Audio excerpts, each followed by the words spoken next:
রোজা মাসে সারাদিন রোজা রেখে যদি এরকম একটা মুখরোচক আর চটপটি নাস্তা থাকে তাহলে তো আর কিছুই লাগবে না।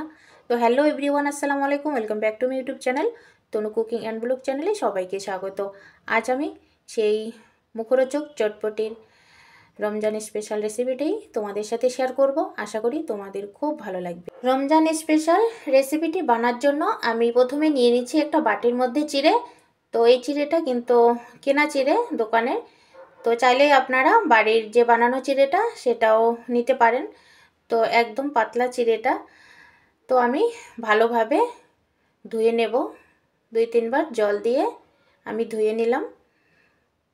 তো দেখতে পাচ্ছেন আমি কিন্তু ভালোভাবে ধুয়ে নিয়েছি, আর চিড়েটা একদম পাতলা, তো যার জন্য বেশিক্ষণ ভেজে রাখার কোনো দরকার হবে না। দেখতেই পাচ্ছেন একদম সফট হয়ে গেছে।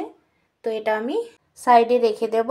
আর এদিকে একটা আলু নিয়েছি, তো আলুটা কিন্তু আমি সিদ্ধ করে নিয়েছি একটা গ্রেটারের সাহায্যে, এটাকে গ্রেট করে নিচ্ছি।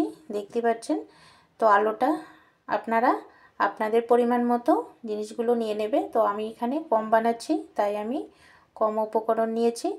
তো দেখতে পাচ্ছেন আলুটা গ্রেট করে আমি ছোট ছোট পেঁয়াজ কেটে রেখেছি সেটা দিয়ে দিলাম, লঙ্কা কুচি আর স্বাদ মতো লবণ, হলদে পাউডার আর কাশ্মীরি লঙ্কা পাউডারটা, লাল পাউডারটা দিয়ে দিলাম, আর এখানে চাট মশলাটা দিয়ে দিলাম।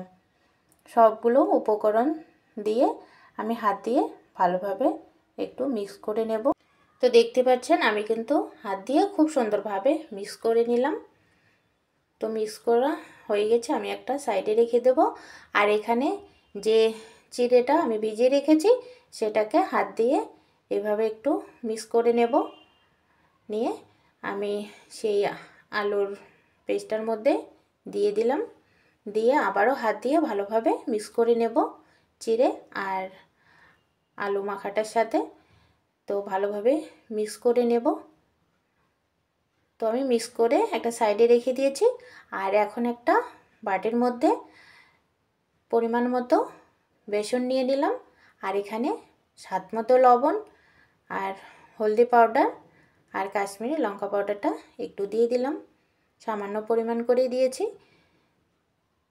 এখন সবগুলো উপকরণ একটু চামচের সাহায্যে একটু মিলিয়ে নেব। তারপরে একটু অল্প অল্প করে জল দিয়ে একটা ব্যাটার তৈরি করব। তো দেখতে পাচ্ছেন আমি কিন্তু ব্যাটারটা খুব সুন্দরভাবে তৈরি করে নিলাম। তো ঠিক এরকমভাবে তৈরি করে নিয়েছি। এখন ব্রেড ক্রাম্বসটা তৈরি করে নেব। তার জন্য আমাকে এখানে লাগবে চিড়ে। তো আমি পরিমাণ মতো চিড়ে নিয়েছি একটা জারের মধ্যে, আর ব্রেড দিয়ে দিলাম, দিয়ে ব্রেড ক্রাম্বসটা তৈরি করে নিলাম। দেখতে পাচ্ছেন তো সাইডে রেখে দিয়ে আমি যে ডোটা বানিয়েছি তো সেখান থেকে এভাবে ছোট ছোট করে সাইজ করে কিন্তু আমি গোল সাইজ করে নিচ্ছি। আপনারা আপনাদের মতো করে কিন্তু সাইজটা করে নিতে পারবেন। তো আমি গোল সাইজটা এভাবে করে নিয়েছি টিক্কির আকারে। তো এর ব্রেড ক্রাম্বসের উপরে রেখে আমি উপরে ভালোভাবে কিন্তু ব্রেড ক্রাম্বস লাগিয়ে নিচ্ছি। তো আমার সবগুলো এভাবে আমি লাগিয়ে নিয়েছি। এখন একটা প্যান বসিয়ে দিয়েছি চুলায়।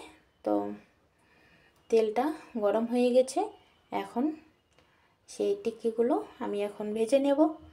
তো সবগুলো দিয়ে আমি কিন্তু ভেজে নিচ্ছি। তো দেখতে পাচ্ছেন এক পাশ কিন্তু খুব সুন্দরভাবে কিন্তু একটা ব্রাউন কালার চলে এসেছে। তো এভাবে করে কিন্তু সবগুলো টিক্কি আমি ভেজে নেব। কালারটা কিন্তু মাশাআল্লাহ দারুণ এসেছে। তো আমার ভেজে নেওয়া হয়ে গেছে দেখতে পাচ্ছেন। তো এখন আমি একটা প্লেটের মধ্যে তুলে নেব। তো দেখতে পাচ্ছেন আমি কিন্তু প্লেটে সার্ভ করে নিলাম। তো আপনাদেরকে দেখিয়ে দিচ্ছি যে কত সুন্দর হয়েছে। তো আশা করি আমার এই রেসিপিটি আপনাদের ভালো লেগেছে। ভালো লাগলে লাইক শেয়ার কমেন্ট অবশ্যই করবেন। আর যারা যারা এখনও আমার চ্যানেলটি সাবস্ক্রাইব করেননি প্লিজ বন্ধুরা সাবস্ক্রাইব করে পাশে থাকা বেল বাটনটি অবশ্যই ক্লিক করে রাখবেন। সবাই ভালো থাকবেন, সুস্থ থাকবেন। আল্লাহ হাফিজ।